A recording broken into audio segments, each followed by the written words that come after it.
Olá, eu sou o professor Henrique Miranda, diretor de graduação do Centro Universitário de Patos de Minas, Unipam, e tenho o prazer de poder apresentar o nosso programa de formação para a docência universitária. Esse é um programa que, no primeiro momento, ele contará com 2 cursos. O primeiro, sobre aprendizagem, os estilos de aprendizagem, e o segundo, sobre os métodos e as técnicas que nós podemos utilizá-los em sala de aula. No entanto, para nós podermos aproveitar bem esse programa de qualificação para a docência universitária, é necessário que nós façamos uma introdução sobre o foco do trabalho no Centro Universitário de Patos de Minas, o Unipam. Todos nós sabemos que o Centro Universitário ele tem expresso na sua missão, nos seus valores, na sua visão, ele tem o compromisso de formar profissionais. A formação profissional hoje, ela é relativamente fácil, se nós levarmos em consideração as novas mídias, as mídias digitais, a internet. No entanto, o Centro Universitário ele vai além. Nós queremos oferecer para os nossos alunos formação profissional acompanhada de formação ética. É o que nós chamamos de formação ético-profissional. Não é possível formar apenas o profissional dando-lhe apenas conhecimentos técnicos.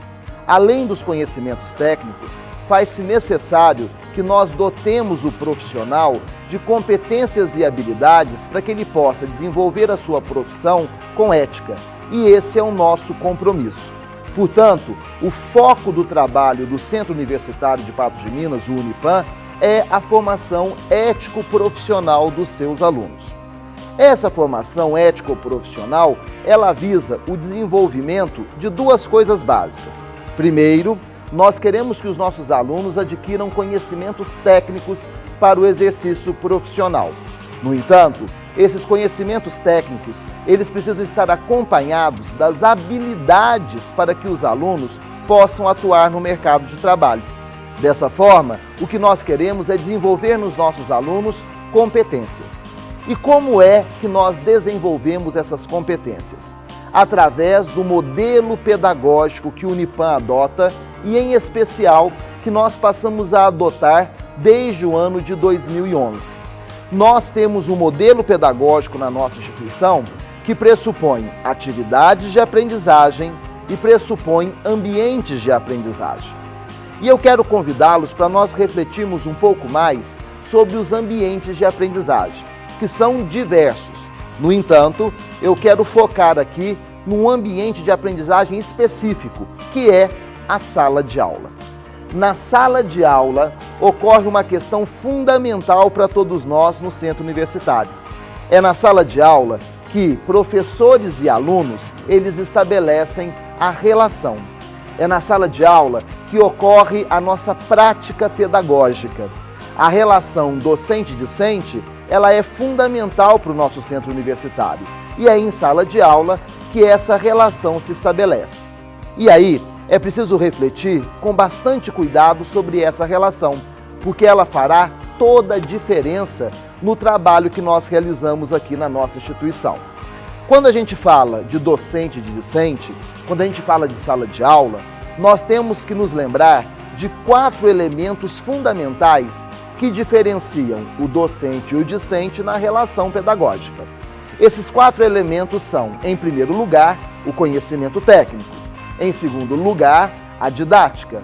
Depois nós temos a metodologia e nós temos um outro elemento que é o relacionamento.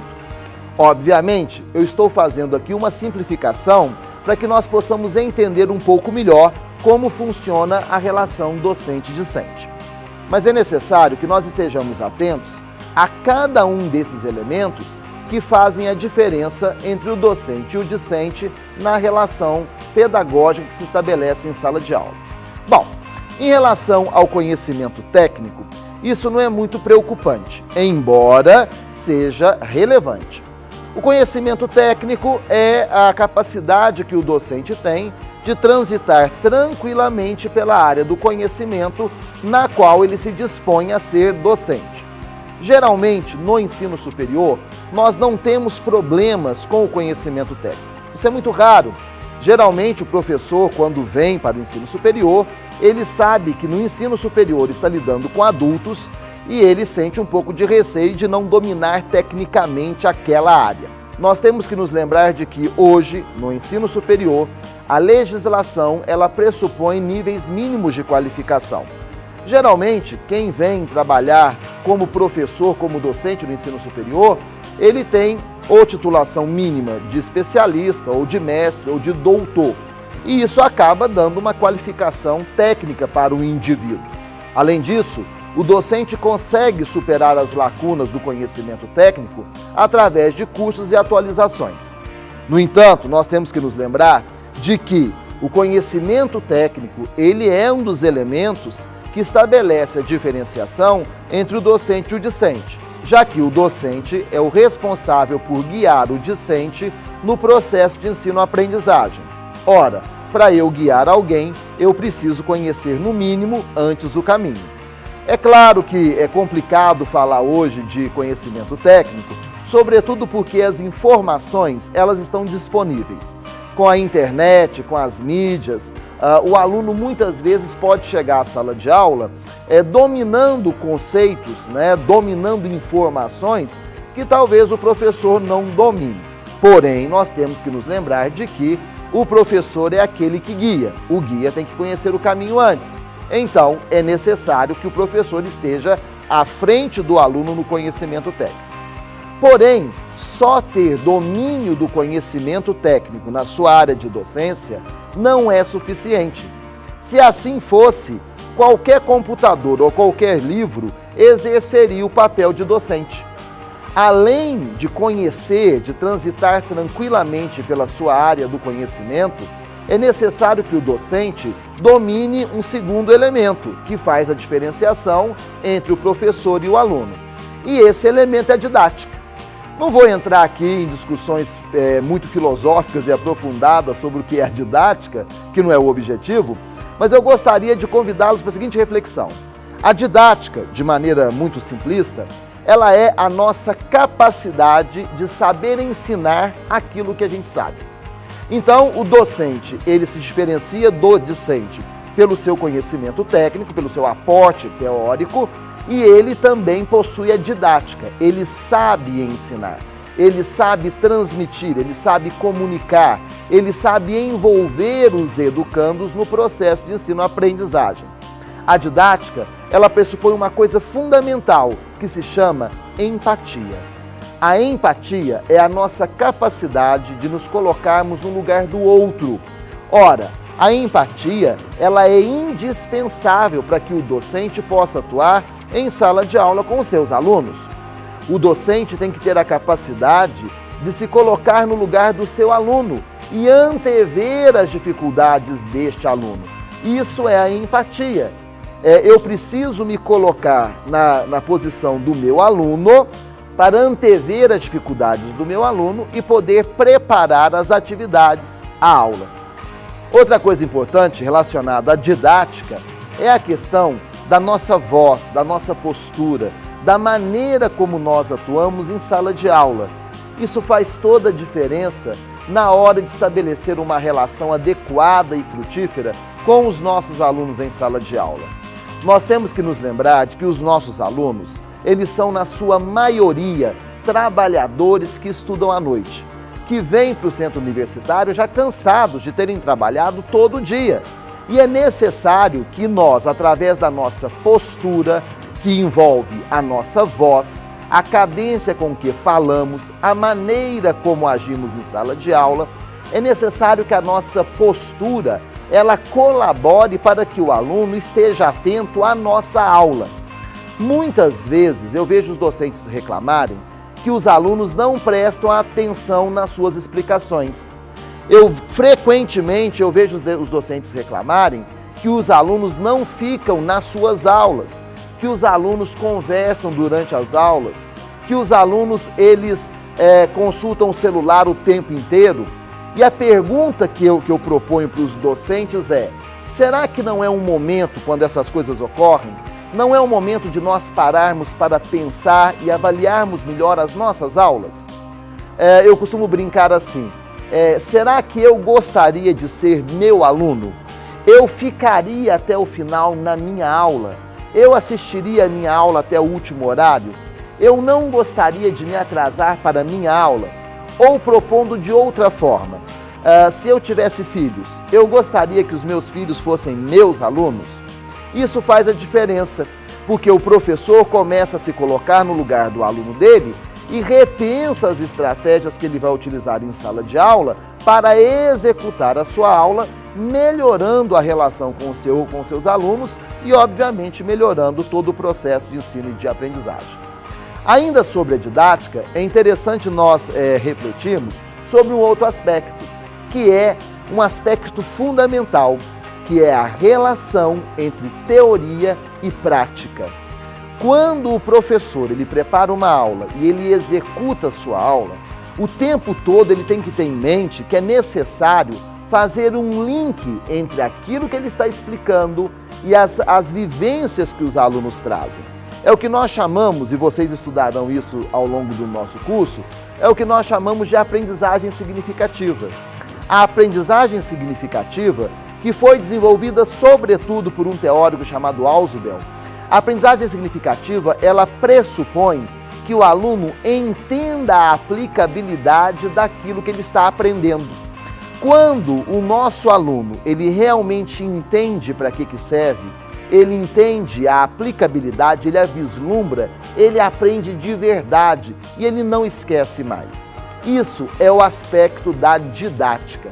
Nós trazemos para a sala de aula todo o nosso suporte do conhecimento técnico, mas saber explicar este conhecimento, que passa pela postura, que passa pelos exemplos que a gente dá em sala de aula.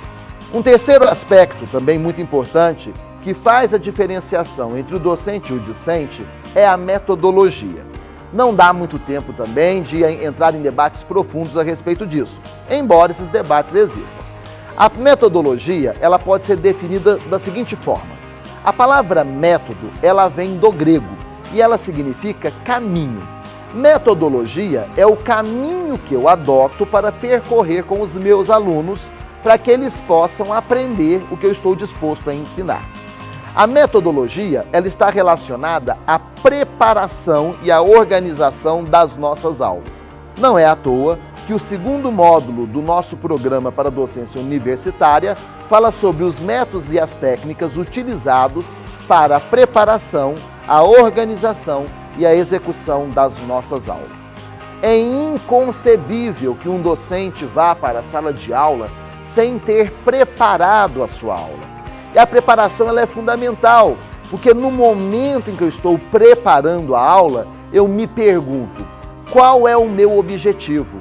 Aonde é que eu quero chegar com os meus alunos? Vou dar um exemplo simples. Eu sou professor, por exemplo, no curso de psicologia.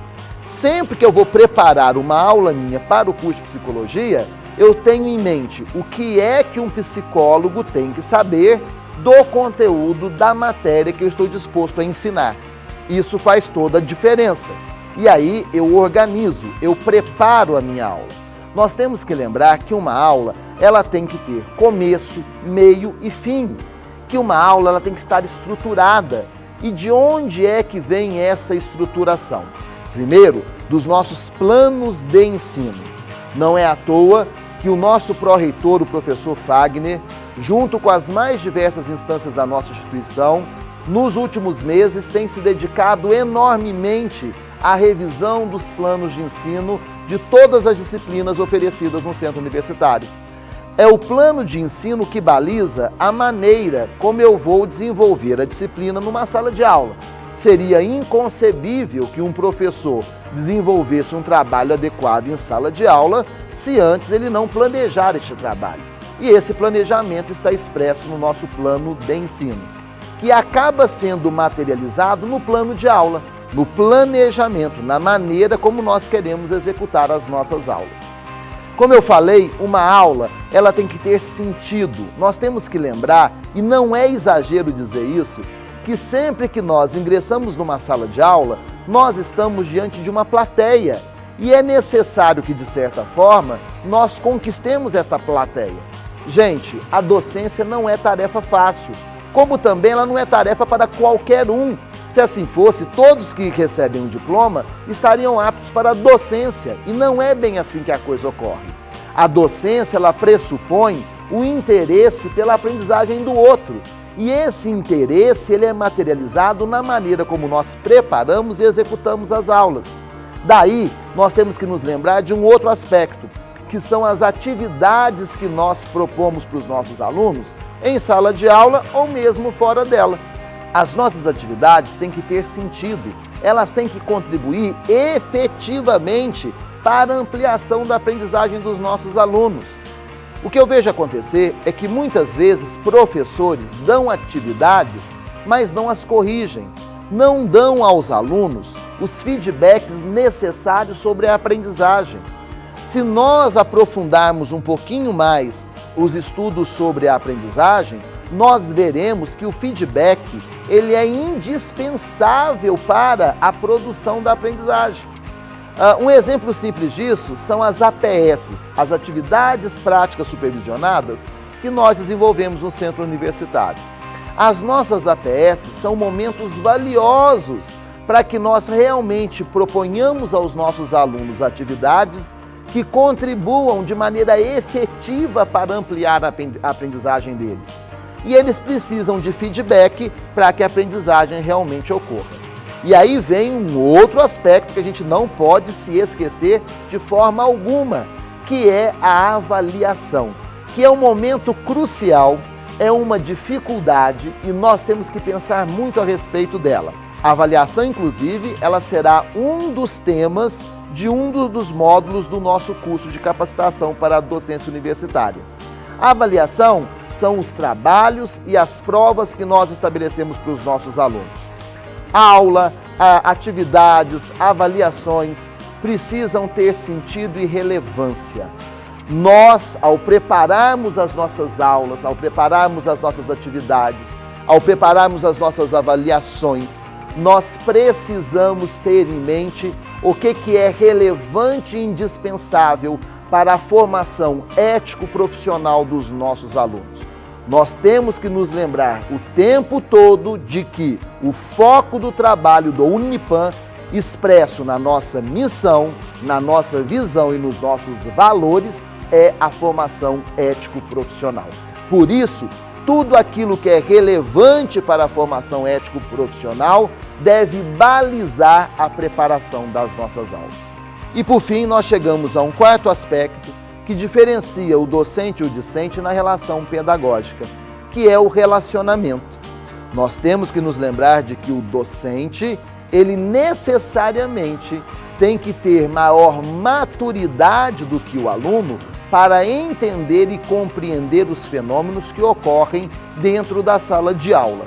Para isso, o docente tem que estar maduro para receber críticas dos seus alunos, que não é fácil. Teoricamente, a gente fala muito, mas é uma coisa complexa, né? O ser humano não gosta muito de receber crítica. Só que a capacidade de escutar os nossos alunos, o feedback deles sobre o nosso trabalho, é importante para que nós possamos reavaliar a maneira como nós atuamos junto a estes alunos. Vale lembrar que isso tem muito a ver com a autoestima e a autoconfiança. Nós, docentes, quando ingressamos na sala de aula, quando nós nos dispomos a trabalhar um conteúdo com os nossos alunos, nós temos que estar confiantes de que somos capazes de realizar um trabalho competente, um trabalho com eficiência e com eficácia. Tudo isso, todos esses aspectos, eles influenciam na relação que nós estabelecemos com os nossos docentes e são cruciais para que nós desenvolvamos um trabalho competente. Volto a repetir, o foco do trabalho do Centro Universitário, do Unipan, é a formação ético-profissional de seus alunos. E essa formação, ela só ocorre se nós, docentes, estabelecemos um trabalho efetivo com os nossos alunos nas nossas salas de aulas. O coração do Centro Universitário, ele é composto de duas válvulas. A primeira delas são os nossos alunos. Os nossos alunos são a razão de existir do Centro Universitário. Afinal de contas, se não existissem os alunos, nós iríamos preparar as nossas aulas para quem? Mas existe uma segunda válvula, que junto com os nossos alunos forma o coração do nosso centro universitário, que somos nós, os docentes. Somos nós, em sala de aula, junto com os nossos alunos, que fazemos essa instituição pulsar. O Unipan, mantido pela Fundação Educacional de Patos de Minas, a FEPAM, tem uma estrutura invejável. Os nossos laboratórios, as nossas salas de aula, o nosso campus, eles são invejáveis. Mas nós temos que nos lembrar de que toda essa estrutura só ganha vida quando eu consigo aliar o trabalho de alunos e de professores que dão vida à instituição. E é a isso que eu quero convidar a todos, a que nós aprofundemos um pouco mais as reflexões sobre a atividade da docência, sobre essa relação que nós estabelecemos com os nossos alunos em sala de aula, para que cada vez mais e sempre o Centro Universitário de Patos de Minas, o Unipan, ofereça educação superior de qualidade, cumprindo a sua missão, que é transformar pessoas e sociedade por meio do conhecimento, desenvolvendo oportunidades.